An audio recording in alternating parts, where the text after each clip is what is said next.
Actuellement, le grand trend, la grande tendance dans la recherche sur la schizophrénie, c'est de regarder les déficits de la motivation qui sont reliés à l'effort, hein. Donc, quand vous voulez faire quelque chose, vous allez le faire pour avoir une certaine récompense, comme ici, vous éclatez au sommet d'une montagne.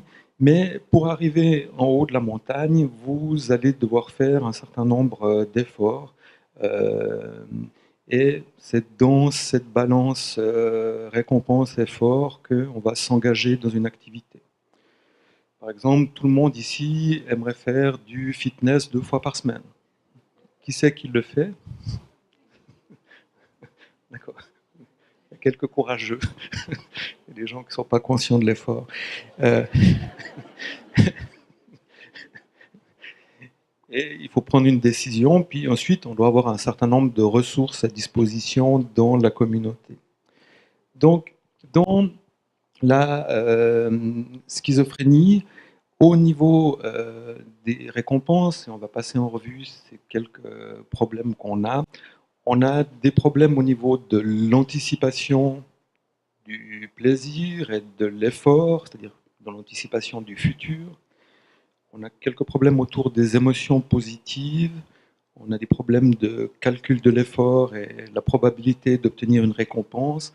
Et puis des gens qui ont eu des symptômes déficitaires ont généralement rencontré beaucoup plus d'échecs dans leur vie, déjà durant leur scolarité, au niveau euh, de leur socialisation, etc. Donc, ils vont avoir davantage de croyances défaitistes, c'est-à-dire qu'ils vont, quand on a eu beaucoup d'échecs, on a tendance à se dire à quoi ça sert, puisque de toute façon, je vais être dans le mur. Au niveau de l'anticipation du futur, quand on n'a pas une schizophrénie, on a un biais de surestimation. C'est-à-dire qu'on imagine que ce qui va se passer dans le futur sera mieux ou pire que ce qu'il est réellement. Ça, c'est lié à nos voies dopaminergiques.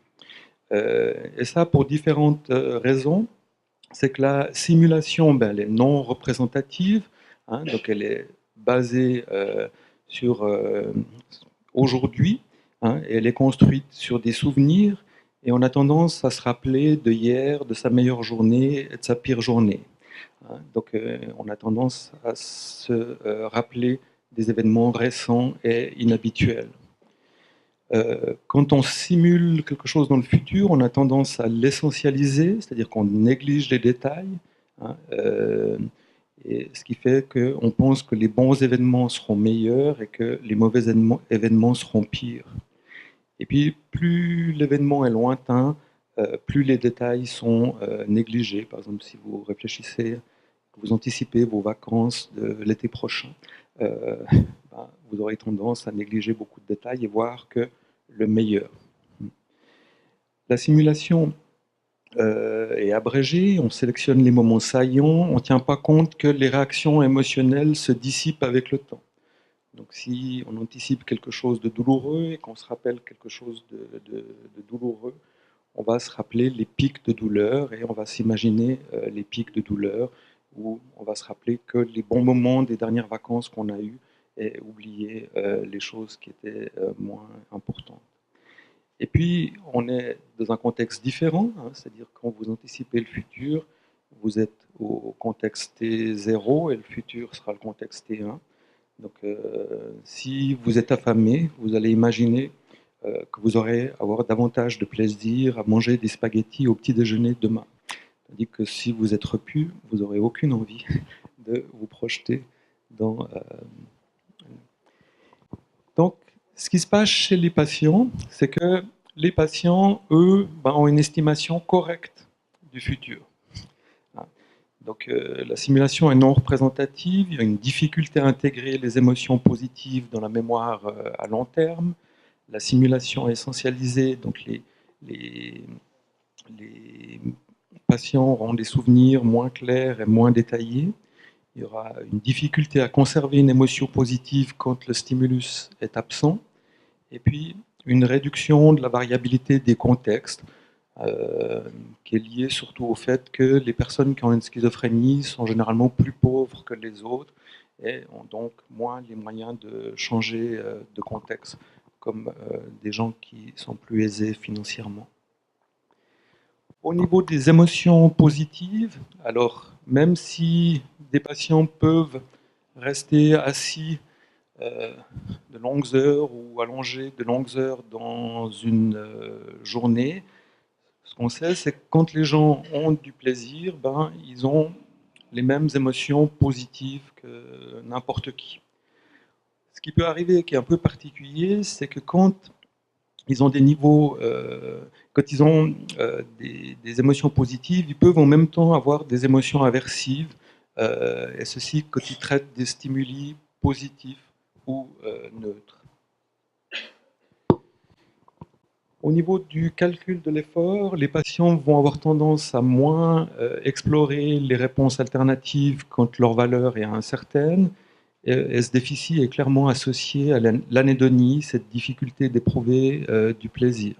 On a beaucoup de recherches qui montrent que, par exemple, beaucoup de patients préfèrent 20 francs, 20 euros pardon, tout de suite que 50 dans une semaine, par exemple. Et puis, ça explique la préférence pour la recherche de récompenses garanties. C'est pour ça que les personnes qui ont une schizophrénie ont tendance à être davantage consommateurs de cannabis, de tabac. Vous êtes sûr d'avoir la récompense une fois que vous avez pris la substance. Et puis, le blocage des voies dopaminergiques réduit le désir de faire un effort pour une récompense importante.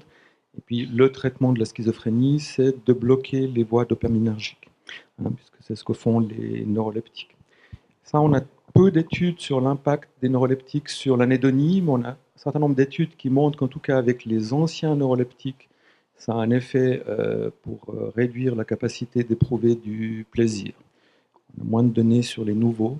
Ensuite, il faudrait regarder le taux d'occupation des récepteurs dopaminergiques pour vraiment vérifier ça.